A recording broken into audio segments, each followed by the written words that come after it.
Estamos de volta. É linda essa música, né, gente? Maravilhosa. E nós estamos começando o nosso Roda de Conversa para falar sobre ICMS na educação, né? Imposto, é um imposto sobre bens e serviços para a educação. Está aqui conosco o nosso querido técnico, economista e coordenador da subseção do DIEESE no Sindiúti, Diego Rossi. Mais uma vez, te receber aqui é muito bom, Diego. Bem-vindo ao Roda de Conversa. E a nossa querida Marcele Amador, que é a nossa coordenadora do Departamento de Comunicação e diretora estadual do Sindiúti. Bem-vinda, Marcela. Oi, gente, voltei. Eu já falei que foi amor à primeira vista e aí sempre que eu puder eu vou estar aqui. Tava com saudade de estar aqui na rádio. Eu queria dar um bom dia, uma boa tarde, uma boa noite, porque agora a gente pode retransmitir este programa através do áudio, através do vídeo. Então a gente tá com essa potência aí, né, Vera? Exatamente, Mandar Marcelo. Um abração para todo mundo. Em alguns lugares aí de Minas é feriado, recesso de feriado, para outros não, né? Exatamente. A gente tá aqui trabalhando, levando aí informação. E também, a gente é de luta, a gente é de informação, a gente é de estudo, mas a gente também é de afeto. Então, um forte abraço para todos e todas, para a população de Minas Gerais aí. Obrigada, Marcele. E você, Diego? Um abraço para todo mundo também? Sim, Vera. Também agradecer mais uma vez o convite, né? E dar um bom dia, uma boa tarde, boa noite para todos os ouvintes aqui do programa Roda de Conversa. E vamos falar um pouquinho, mais uma vez, de consequências do governo estadual para os municípios, agora no caso para os municípios mineiros. Pois é, gente. Olha, a gente traz para vocês aquilo que a grande imprensa tradicional não fala, não mostra, não diz, tá bom? Este programa tem sempre o apoio da CUT Minas e do Jornal Brasil de Fato, da Rádio Web Brasil de Fato, que retransmite esse programa todas as terças-feiras às 19 horas e aos sábados às 9h40. É só você acessar Rádio Web Brasil de Fato, né? Ou Brasil de Fato e acessar a Rádio Web, que você vai encontrar esse programa na íntegra, tá? E, pessoal, nós vamos falar então de ICMS, circulação, né? Em um imposto sobre circulação de mercadorias e serviços, relativo aí na área da educação. Nós vamos conversar com o Diego Rossi, com a Marcele Amador, sobre a distribuição desse imposto para a educação. A gente sabe que tem muita informação aqui que você precisa saber, até para entender por que o ICMS da educação é tão importante. Foi pauta de uma discussão na Comissão de Educação, Ciência e Tecnologia da Assembleia Legislativa no último dia 10 de agosto, uma audiência pública requerida, ou seja, convocada pela deputada Beatriz Cerqueira, que preside a comissão, para tratar desse assunto que é tão importante. Primeiramente, nós vamos entender por que o ICMS da educação ele é tão importante e a que ele serve, por que ele existe. O Diego está aqui e vai responder para a gente a essas indagações. Aí primeiro nós vamos esclarecer o que é o ICMS da educação, Diego. Vera, só interromper rapidinho. Eu só queria agradecer a presença do Diego aqui. Sim. E ele, sabe quando a gente fala assim, eu não sei responder isso? Sim. Vou recorrer aos universitários? É o nosso Diego. Tá ótimo. Explica para as pessoas, antes de você explicar o ICMS, quem é você? Boa, Marcelo. Fala um pouquinho, para ele ficar mais à vontade também, gente. Marcelo, que embora o Diego seja uma companhia constante nas nossas audiências, nos nossos encontros e plenárias, é para ele ficar mais à vontade, falar um pouco dele e explicar o que é o DIEESE para as pessoas entenderem. Boa. Ok, Marcele. Então, né, eu sou formado em economia, né, e trabalho no DIEESE, que é uma instituição que ela foi criada durante a ditadura militar, né, para combater as falsas informações do governo, da ditadura naquela época. Né? Que naquela época eles maquiavam os resultados da inflação, né? E aí o grupo de trabalhadores se reuniu para fazer os cálculos da inflação e contestar aqueles valores que eram divulgados pela ditadura na época. Né? Então o DIEESE ele nasceu dos trabalhadores, ele trabalha para os trabalhadores. Então a nossa linha de trabalho é para o movimento sindical, para os trabalhadores, para a população de uma forma geral. Então, tudo aquilo que afeta a vida do trabalhador, né, o DIEESE está envolvido fazendo estudos, análises, né, para evitar que medidas, né, sejam tomadas que prejudica a vida de todo mundo no dia a dia, né? E aí, com relação a questão... E o ICMS é um imposto que a gente paga e está no nosso dia a dia, né? Quando você vai lá na mercearia, no supermercado, comprar lá o seu refrigerante, o seu arroz, o seu feijão, a carne, né? Que agora todo mundo está podendo voltar a comprar carne, né? Você paga esse imposto, está embutido no preço, tá? E aí, o que acontece? Esse imposto, ele é a maior fonte de arrecadação, seja do governo do estado, seja dos municípios, né? Então, ele, para vocês terem a importância. Então, toda aquela dinheiro que financia as políticas públicas no estado, no município, a maior parte desse financiamento, né, para que você possa ir no posto de saúde, para que você possa levar o seu filho para uma escola pública, né, o serviço de transporte, por aí vai, tem tem dinheiro do ICMS envolvido nesse financiamento dessas políticas públicas, né? E por que o ICMS na educação também ele é importante? Porque tem uma coisa na Constituição do Estado, na Constituição da República, né, e na Constituição do Estado, que determina como distribuir esse ICMS para os municípios. Que por mais que seja o Estado quem arrecade o ICMS, a Constituição Federal obriga que ele tem que repassar 25% do que ele arrecadar desse ICMS para os municípios, né? E a forma de distribuição entre os municípios, cada estado tem uma legislação própria, né? Aqui em Minas Gerais, que é a famosa Lei Robin Hood, né? Ela determina como vai ser, quais são os critérios para distribuir entre os municípios esse ICMS. E na educação, até o momento, o percentual relativo à educação é só de 2%. Tá? Do montante total dos 25%, só 2% é educação, né? E agora, em 2020, foi aprovado uma alteração na Constituição Federal que esse percentual para todos os estados tem que ser de no mínimo 10%, né? E até o momento, até hoje, ainda não foi aprovada aqui em Minas Gerais essa alteração na legislação mineira. É interessante... Oi, Marcela. Não, é porque eu sou... Antes de estar, né, na coordenação da comunicação, eu sou professora de história. Então, primeiro eu fiquei interessada aí na história do jazz, achei bacana, não sabia. Por isso que é importante... a gente precisa entender que para a gente reivindicar e lutar, o primeiro passo é a informação. E é o que a gente está fazendo aqui, se informando e tentando entender melhor sobre tudo que nos permeia a luta, né? A base da nossa luta, meu companheiro. E aí, a população precisa entender. Tudo que existe de imposto aí, né? Porque tudo tem imposto, não é isso? Sim, sim. E o imposto, ele é revertido. O pagamento do imposto é porque a gente, às vezes, vive no automático, sabe, Diego? E aí a população, ela precisa se aprimorar. E o nosso papel na rádio, o nosso papel nessa questão da comunicação é tentar aprimorar o entendimento. Então, todo imposto que existe, ele tem que ser revertido para a sociedade. Isso tem que ficar certo para a população, né? Então, o ICMS é esse caso, não é isso? Isso, Marcelo. Então, vários impostos, né, têm as suas regulamentações, né? Então, no caso da educação, você tem outros conjuntos de impostos também que financiam a educação, né? O IPVA,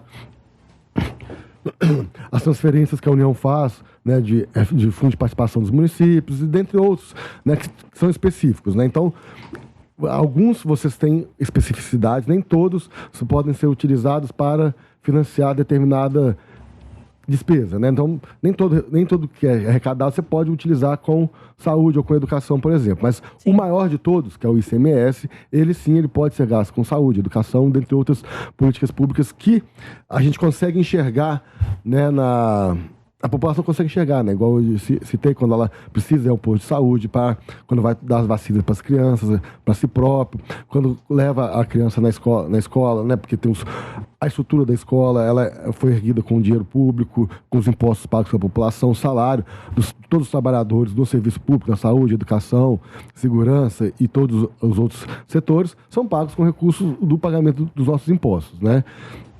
Então, aí no caso de Minas Gerais, a gente tem um probleminha, porque você tinha um prazo para poder regulamentar essa alteração, né? E o governo do estado, ele simplesmente ignorou e perdeu isso. E a gente sabe o motivo?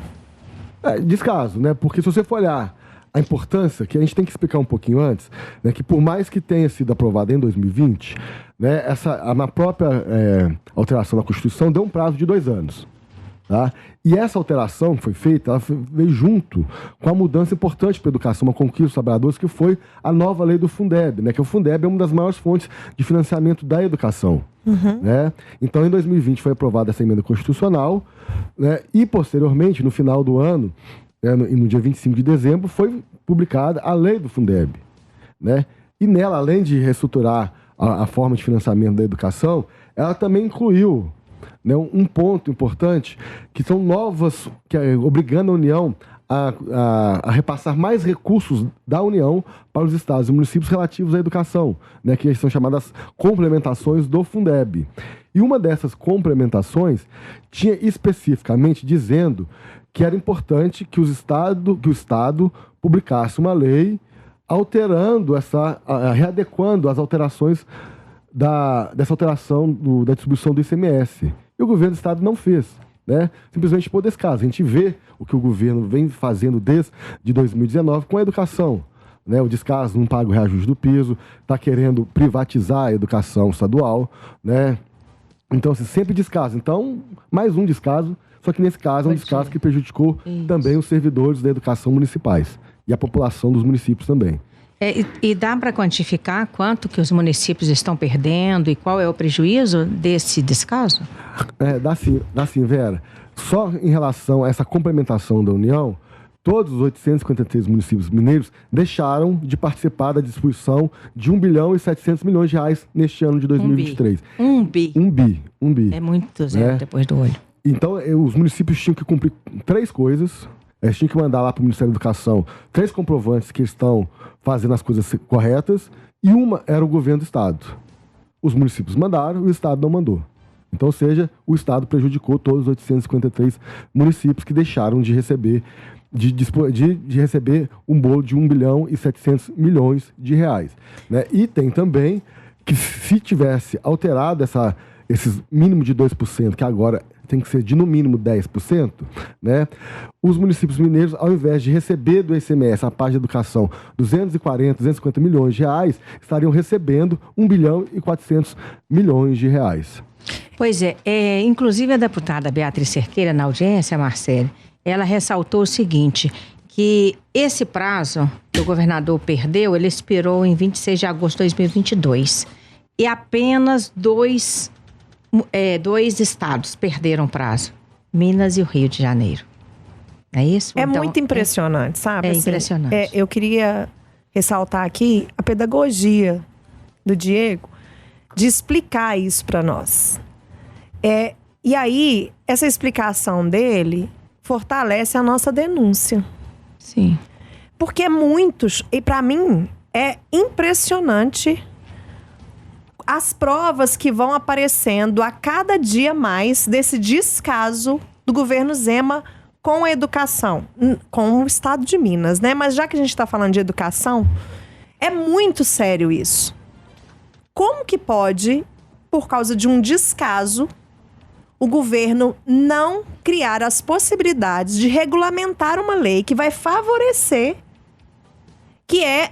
vamos lá, de novo, você tem um imposto, o imposto é revertido para a sociedade, só precisa que regulamente. E o governo não faz isso? Não acredito mesmo, tá, Diego, que seja uma questão de incompetência. Porque eram, como você colocou, 3 requisitos básicos, os municípios atenderam os requisitos, o que era do Estado ele não cumpriu. Ele perde os prazos, ele não faz essa regulamentação e os municípios deixam de receber 1 bilhão. Gente, eu não sei nem quanto que é essa conta. Eu não consigo nem mensurar, né? 1 bilhão é muito sério. Então, assim, a gente usa esse veículo aqui da rádio para explicar, para aproximar a informação das pessoas, mas para fazer a denúncia. Quem está nos ouvindo aí, isso é muito sério. Os municípios, porque a gente tem, né, Diego, realidades diferenciadas em Minas Gerais.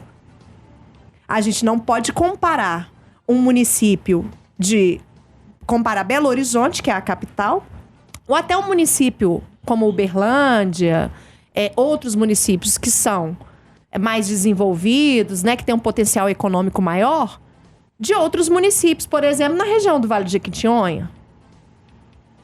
Municípios que são extremamente desvalorizados, desfavorecidos e que deixaram de receber um recurso que é de direito por causa de descaso do governo de Romeu Zema. Sim. De não regulamentar uma lei. Era só isso que precisava. E pelo que eu entendi, Minas Gerais foi o único estado... Rio. Minas e Rio. Minas e Rio? É isso mesmo? Os únicos. Os dois únicos que não regulamentaram. E o projeto não vai vir do governo, não é isso? Do governo Zema. O projeto de lei para regulamentar está vindo da Assembleia Legislativa. Explica para nós um pouquinho disso, por favor. Exatamente, Marcele. Né, por conta desse descaso, do não envio do prazo perdido, né, na Assembleia Legislativa foram apresentados 2 projetos de lei, né, um no início de agosto do ano passado, ou seja, faltando 24 dias para o prazo, né, obviamente que esse projeto de lei não teve tempo hábil de tramitar até o período, até a data vigente, né, e depois foi apresentado um outro projeto de lei no mês de dezembro, né, que trouxe melhorias em relação ao primeiro projeto, porque o primeiro projeto ele era muito genérico, né? Não deixava nada claro, deixava tudo em função do governo ter que fazer as coisas, né? E aí no outro projeto de lei você tinha explicando como que seria essa distribuição, as regras, o que ia fazer, tudo certinho. Aí pelo regimento interno da casa, né? Quando você tem temas parecidos, o projeto de lei que foi apresentado em dezembro, ele é anexado ao que foi primeiro. Então daí a tramitação deles é conjunta, eles tramitam ao mesmo tempo, eles vão passar dentro das comissões juntos, né? E isso aconteceu, e essa movimentação, e vamos lembrar assim que na Comissão de Educação, né, ela vem desde o ano passado fazendo audiências públicas, alertando sobre essa situação, né? E só agora, no dia 8 de agosto desse ano, que a Comissão de Constituição e Justiça da Assembleia que resolveu dar uma analisada no projeto de lei, nos 2 projetos de lei. Né? E foi feita a análise e foi apresentado um substitutivo aos 2 projetos originais da Assembleia, que agora chegou na Comissão de Educação, que também será avaliado. Né? E lembrando, né, que na última quinta-feira, no dia 10 de agosto, foi realizada mais uma audiência pública, né? E nela, para uma questão de caráter mais democrático e por ser uma questão mais técnica, específica da educação, então é a comissão onde você tem que fazer os debates mais técnicos em relação a isso, né? Então, a gente também vai ter a oportunidade de várias entidades de estar enviando sugestões, né, com a sua análise técnica relativa ao projeto de lei para a Comissão de Educação para poder ser analisado, e não vai ser uma coisa única e exclusivamente dos deputados da comissão, a contribuição da construção desse projeto mais democrático que vai melhorar ainda mais a vida dos municípios. Tá certo. Então agora nós temos um substitutivo, né, que tramita na Assembleia, e seria interessante falar de prazos, né? Porque se já perdeu no ano passado o prazo... verdade. Ter, né? Agora como é que fica em termos de prazo?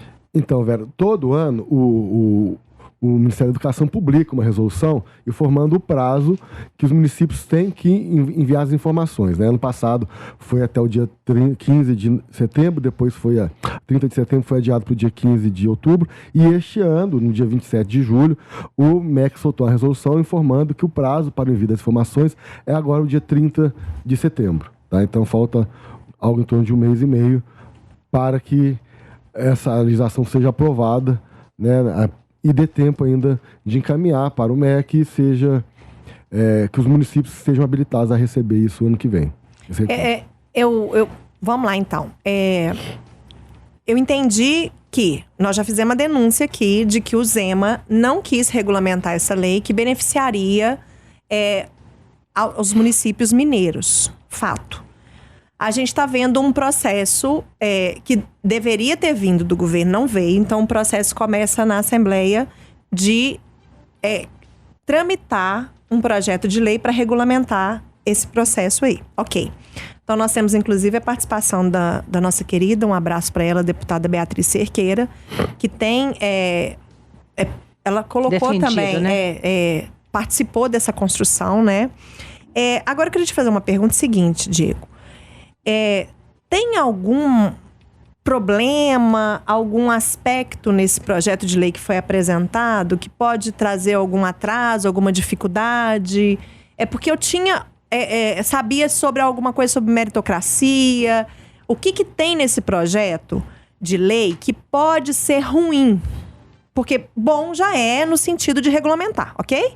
Isso. O fato dele existir já é um benefício para os municípios e para a sociedade mineira, porque está regulamentando aquilo que é de direito. Mas existe algo que seja preocupante nesse projeto de lei? Algum dos critérios que pode ser uma coisa perigosa? Sim, Marcelo. Esse novo substitutivo, né, que é como se fossem os dois projetos de lei que estavam tramitando, entre aspas, eles não existem mais, agora foi apresentado um outro, né, substituindo esses dois, né? E aí, neste substitutivo, além de não ter tão clara a forma como será feito o repasse, né, detalhando quais são as informações que vão ter que conter para fazer os cálculos, né, ele dá uma prioridade maior para as questões voltadas às notas dos alunos das provas, no caso, das provas dos exames, seja ou do governo do estado, que é o CIMAV, né, ou do governo federal, que é o SAEB, né? E o que acontece? Você aí então está focando o quê? Vai incentivar que os municípios fiquem preocupados só com as notas, né? Então vai continuar a prática que tem no dia do exame, né? Os alunos que na avaliação da escola não são tão bons alunos em termos de notas, né? Eles não vão às escolas, né, nesse dia, e vai só os alunos que eles consideram melhores. Então aí vai dar uma falsa impressão de que a escola tem uma nota boa, né? Então essa preocupação, que o investimento na educação, ele não pode ser simplesmente as notas das provas de português e de matemática, né? O investimento na educação, você tem que levar em consideração a estrutura da escola, né? Porque a gente sabe que várias escolas por aí, elas estão com problemas, né, de infraestrutura, que às vezes não tem uma condição adequada para o aluno estudar, não tem uma carteira, não tem um local para fazer alimentação escolar, para comer, né? Não tem banheiro acessível, tem várias questões. Então, sim, o projeto de lei ideal, né, que foi como eu disse lá na audiência pública, ele tem que ser, o modelo de distribuição tem que ser aquele que incentive que os municípios invistam na educação em todos os cantos, né? Desde o investimento, né? Isso, na infraestrutura da escola, nos profissionais da educação básica, também no conhecimento dos alunos, né? Tudo isso é importante. Então, você tem modelos que conseguem captar tudo isso. A gente tem modelos assim, como é no estado do Ceará, né? Que é onde sempre tem os melhores resultados do Enem, por exemplo, né? Então, assim, o modelo de investimento na educação pública tem isso. O modelo que foi apresentado ano passado em Santa Catarina também, ele tem um pouco esse foco. Então, a gente tem modelos que tem critérios mais justos. Isso. Tá. Né? Lembrando que, evidentemente, que nenhum modelo é perfeito. Todos têm, não conseguem atingir tudo, mas a gente tem que pegar um modelo... Aquele que vai atingir mais municípios, exatamente, né? Exatamente. Tá, e municípios, e melhorar mais os investimentos da educação. No ano passado, quantos municípios deixaram de receber os recursos do ICMS? Você tem esses dados? Tem. Ó, no modelo atual da educação, 560 municípios receberam, né? Então cerca de 260 municípios não receberam. Muita certo? Gente fora, né? E os modelos que já foram propostos, seja no primeiro projeto de lei de agosto do ano passado, de dezembro, e o substitutivo, todos os municípios vão fazer parte. Ótimo. Não vão deixar de receber, tá? Tá certo. Nós temos um intervalo agora, Marcelo. Tem mais alguma questão ou podemos ir? Não, vamos segurar o público, né? Porque a gente faz isso, sabe? A gente fala que, olha, no próximo bloco a gente tem novidades. Exatamente. Que aí as pessoas ficam até o final do programa. Continue aqui com a gente. Temos mesmo, isso, né? Temos isso. as agendas da educação. Sim. E temos mais informação aqui com o Diego de projetos importantes que a gente precisa ficar atento. É um prazer receber você aqui conosco, né? Esse é um programa feito pelo Sindiúti, Sindicato Único dos Trabalhadores em Educação de Minas Gerais. E nós estamos falando do ICMS na educação, por que é importante a gente discutir esse assunto. O governo de Minas perdeu prazo, não informou devidamente os critérios no ano passado. Muitos municípios, mais de 200, prejudicados. E a discussão está em voga aí na Assembleia Legislativa. Já foi feita audiência pública, a requerimento da deputada estadual Beatriz Cerqueira. E nós estamos conversando sobre esse assunto com o Diego Rossi, que é economista e é o coordenador técnico do DIEESE na subseção do Sindiúti. Nós estamos também com a professora Marcela Amador, coordenadora do Departamento de Comunicação e diretora estadual do Sindiúti, aqui conosco. Marcele, quer abrir nosso bloco 2 aqui, segundo bloco, com o Diego? Vamos continuar, que tem informações ainda, né? Mas tem novidades, gente, não é isso? Fica até o final. Isso é ótimo. Porque a gente tem uma programação aí de luta. Geralmente, quando vem artista aqui, né, na rádio, o artista fala da agenda, que ele vai fazer show em tal lugar. A gente vai falar da nossa agenda de luta, das audiências, de todo o processo que a gente tem pela frente. Mas antes, eu queria... Porque eu sou professora, né? E aí a gente gosta de ser bem didática. Você disse aí, Vera, que o Zema... Eu sei que você não cometeu o erro ao dizer isso. Que o Zema perdeu o prazo. Aí fica parecendo que ele, coitado, perdeu o prazo, esqueceu. Não, né? Foi por querer, vamos dizer assim. Mas perdeu o prazo é o termo técnico que se usa, exatamente. Né? Ele não quis atender o prazo correto de regulamentar esta lei. E nisso, mais de 200 municípios de Minas Gerais foram prejudicados imensamente. Então, o que a gente tem no cenário, né, Diego? A gente tem um projeto de lei que começou a tramitar, que ele tem até o final de setembro, não é isso? Para finalizar esse trâmite. E é uma vitória, embora esse projeto de lei, de novo, tinha que ter vindo do governo, do estado, não veio, e ele começa a tramitar através da Assembleia Legislativa.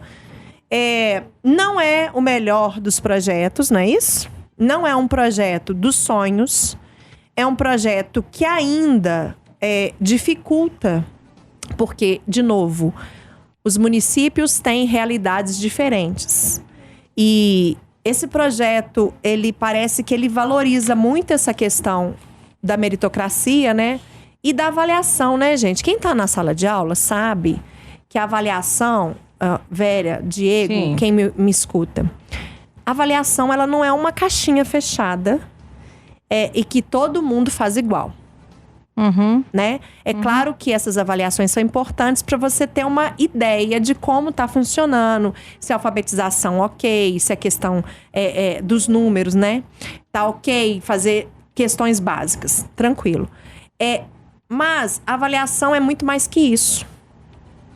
Para a gente avaliar uma escola diante das suas necessidades e diante das suas conquistas, é muito mais do que uma simples nota de uma prova. Sim. E o Diego já trouxe aqui situações em que acontecem. A gente sabe que isso acontece.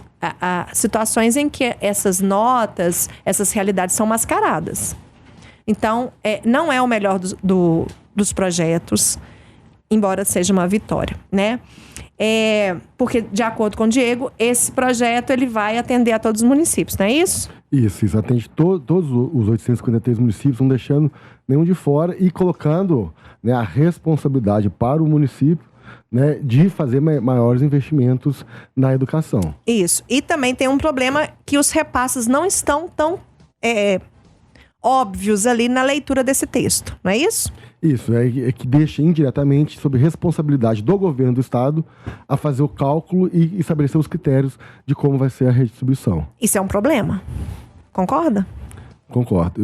Eu tinha que estar claro no texto da lei. Sim, olha o desenho que nós estamos fazendo aqui. Sim, né? Tá certíssimo. Se a gente tem um governo que não quis regulamentar, e aí esse projeto de lei coloca na conta dele ele desenvolver esses critérios de repasse, me deixa preocupada, mas ok, pelo menos a gente tem um projeto de lei acontecendo aí. Ô Marcelo, a gente só lembra o seguinte, é claro que a gente não está na cabecinha do governador para entender o porquê que ele quis perder esse prazo, mas na política tem sempre aquele negócio, né? Quem sabe amanhã, mais perto da eleição, aí eu vou dar um giro nessa roda, parecer que eu sou bonzinho, entendeu? O Chico César já disse ali, né? A pessoa boa com carinha de pessoa ruim, né? O ruim com carinha de pessoa boa. Eu fico preocupada com isso porque a educação, ela precisa tanto desses recursos, os municípios precisam tanto.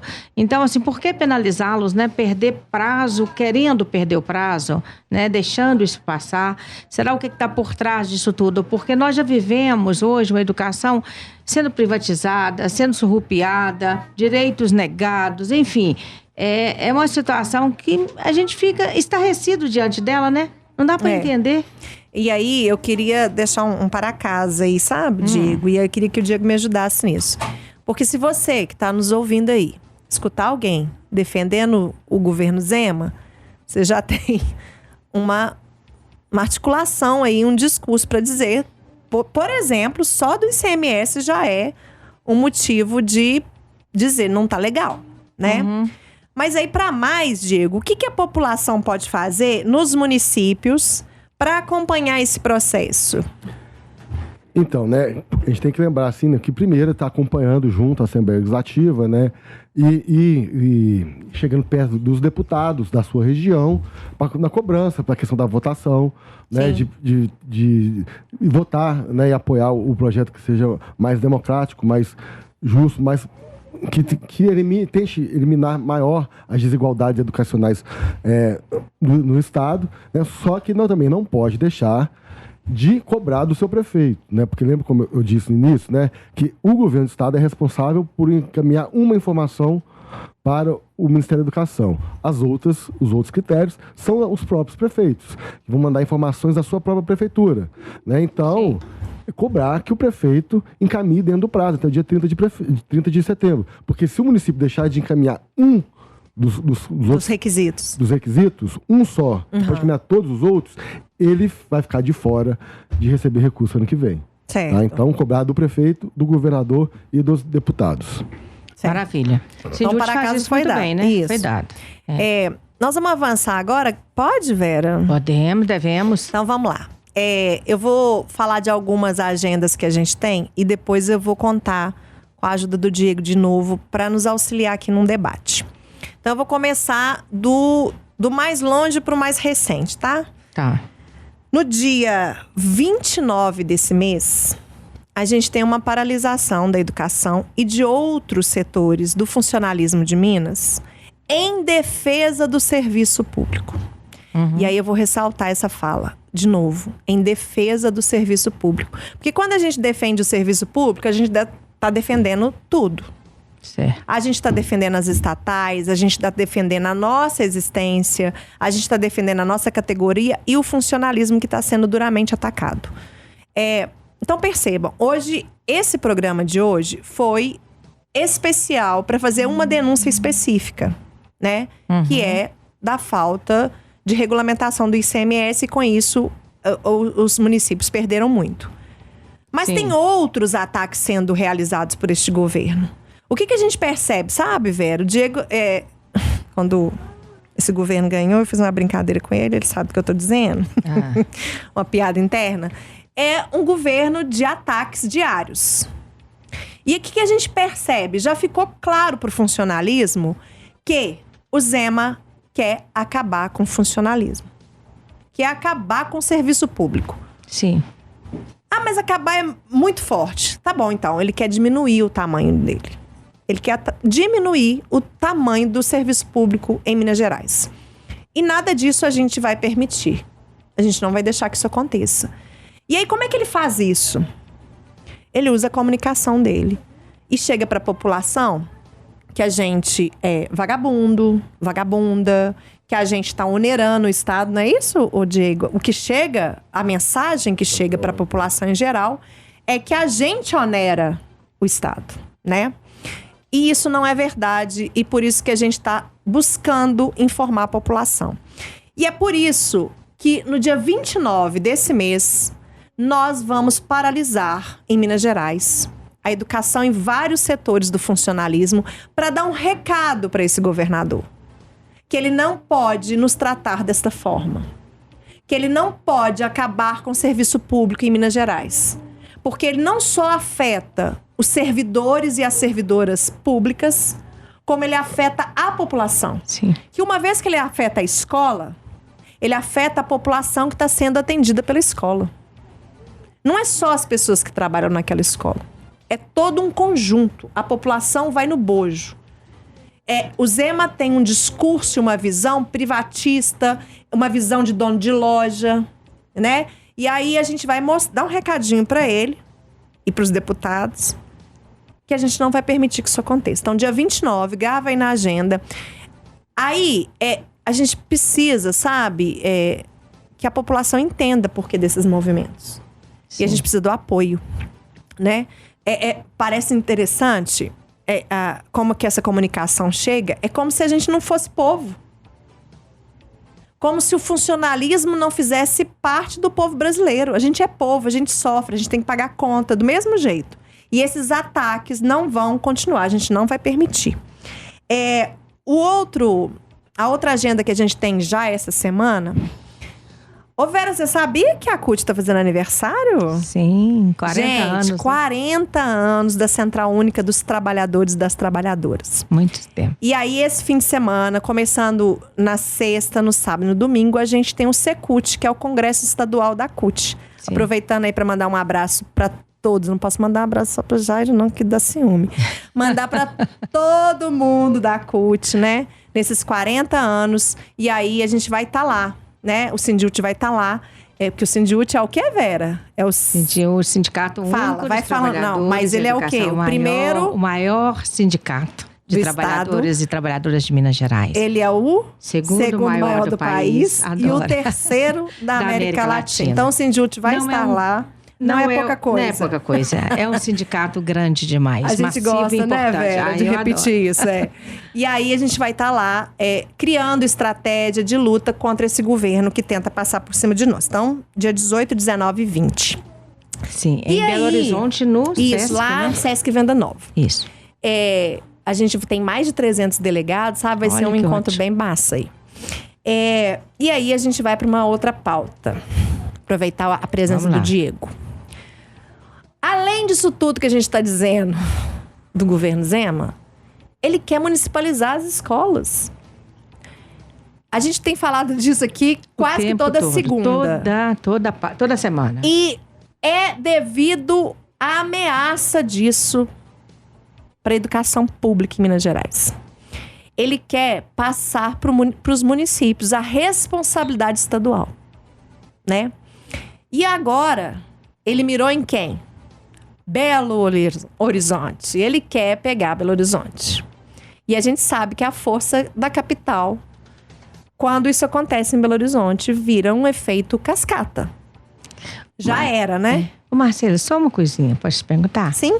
Eu fico assim, enquanto você fala, imaginando. Com isso, ele desmonta o Estado, né? Na educação. Ele quebra a educação do Estado. E olha o impacto disso, gente, para a vida das pessoas.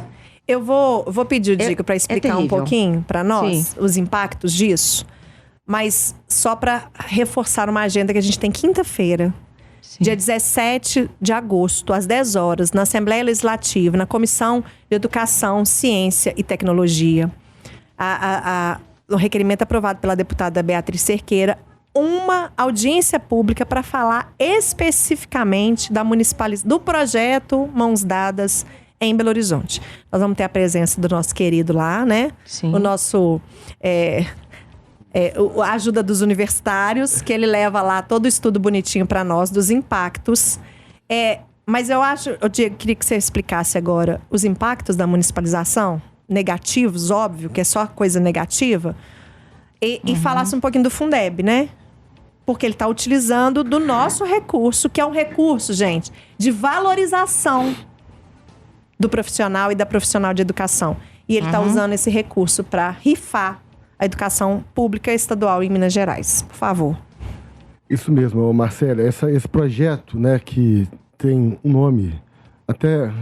alguém pode pensar bonito, né? Projeto Mãos Dadas, que de mãos dadas não tem nada, né? Que não está dando a mão para ninguém. Ele está abandonando, né, a educação mineira, entregando aos municípios, prometendo mundos e fundos e não cumprindo, tá? O que já tem de denúncia, né, de município que aderiu esse projeto, que o governo prometeu um valor X que ia repassar para os municípios, não repassou nem metade, né? O que consiste nisso? O governo está querendo desfazer de todos os seus alunos que estão do 1º ao 5º ano e do 6º ao 9º nas escolas públicas do Estado, da rede estadual, e jogar a responsabilidade para os municípios, né? Então aí a gente vamos começar os impactos que vai afetar, que vai ser possível a população enxergar, tá? Vamos pegar um município aqui perto da capital, Mateus Leme, né, que ano passado aderiu a esse projeto. Nós estávamos lá em uma audiência pública falando dos problemas. O governo do estado chegou a me chamar de mentiroso quando eu disse que não teria dinheiro para sustentar essas novas escolas. O que acontece hoje? Os alunos estão jogados na quadra da escola para sair para almoçar, para alimentar, para tomar o lanche, para almoçar na escola. Eles têm que atravessar uma rodovia, porque a escola onde eles foram alocados não tem nenhuma estrutura. Então, assim, tá um caos lá, não tem portão, não tem segurança na escola. Isso porque eu fui chamado de mentiroso, né? Infelizmente, né, a realidade bateu a porta em menos de um ano no município, né? Então, é isso que vocês vão querer para os seus filhos? Os seus filhos que estão nas escolas estaduais, né?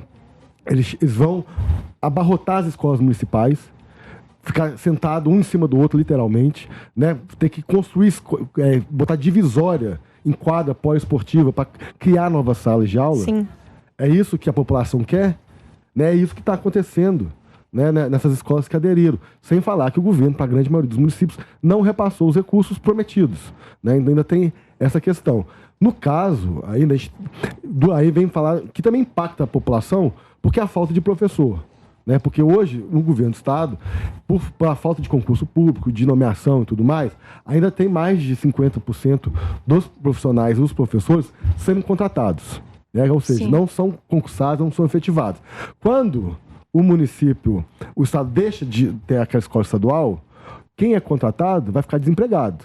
Isso é muito sério, né, Diego? Vai ficar exatamente. Aí o governo, a diretora da escola vão falar, não, mas eles podem concorrer à mesma vaga de contratação no município. Só que são regras diferentes. Tá? E aí vai concorrer com outras pessoas que já estão concorrendo há muito tempo. Então é como se ele fosse lá pro final da fila. Sabe? Quer dizer, a pessoa anda para trás. Exatamente. A carreira dela se perde. Perde todo o direito. E quem é contratado no estado hoje tem direito ao plano de saúde do estado, o IPSENG. Ele pode contribuir para o IPSENG. O município não.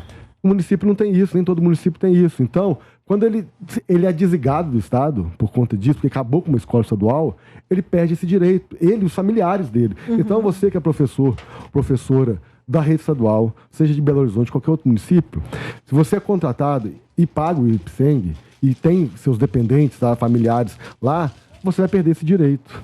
É isso que vai acontecer. Tá? E tem ainda também a questão que os professores que são contratados, eles podem ser cedidos ao município.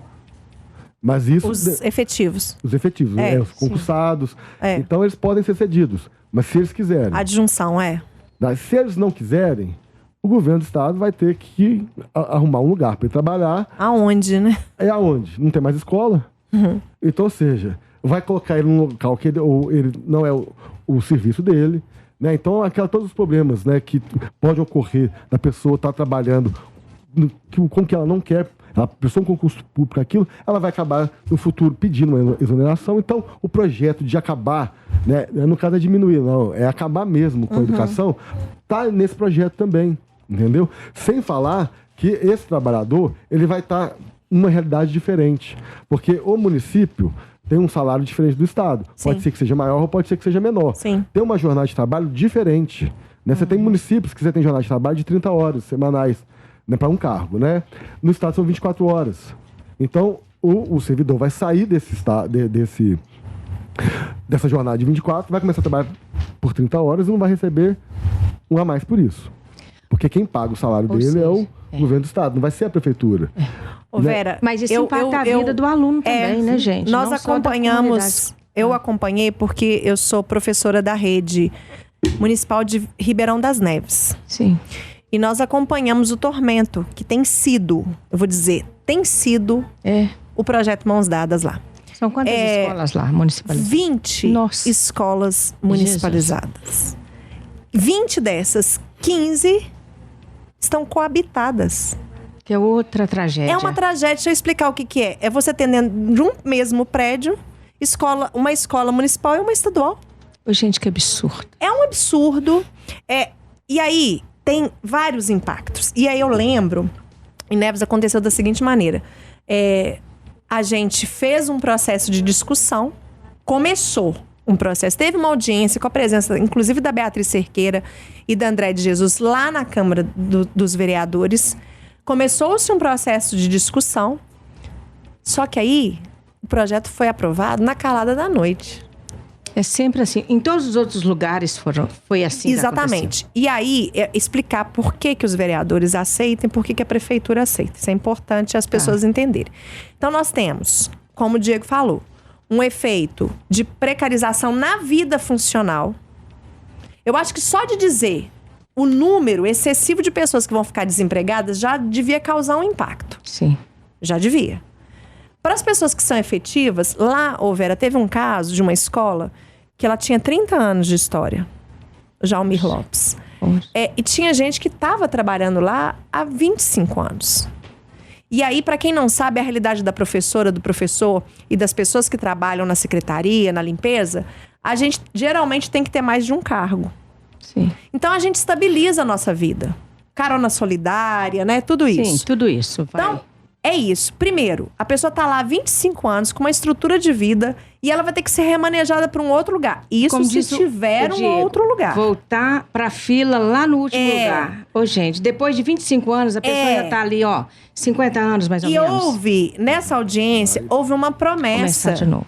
De um cuidado com essas pessoas que seriam colocadas na rede municipal. Lembrando que você que se aceitar a adjunção, não significa que você vai receber o salário da rede que você entrou. A adjunção é o seguinte, a pessoa trabalha na escola municipal, ela é como se fosse emprestada pelo Estado e continua recebendo o salário do Estado. Sim, tá. E aí, ela fica literalmente jogada.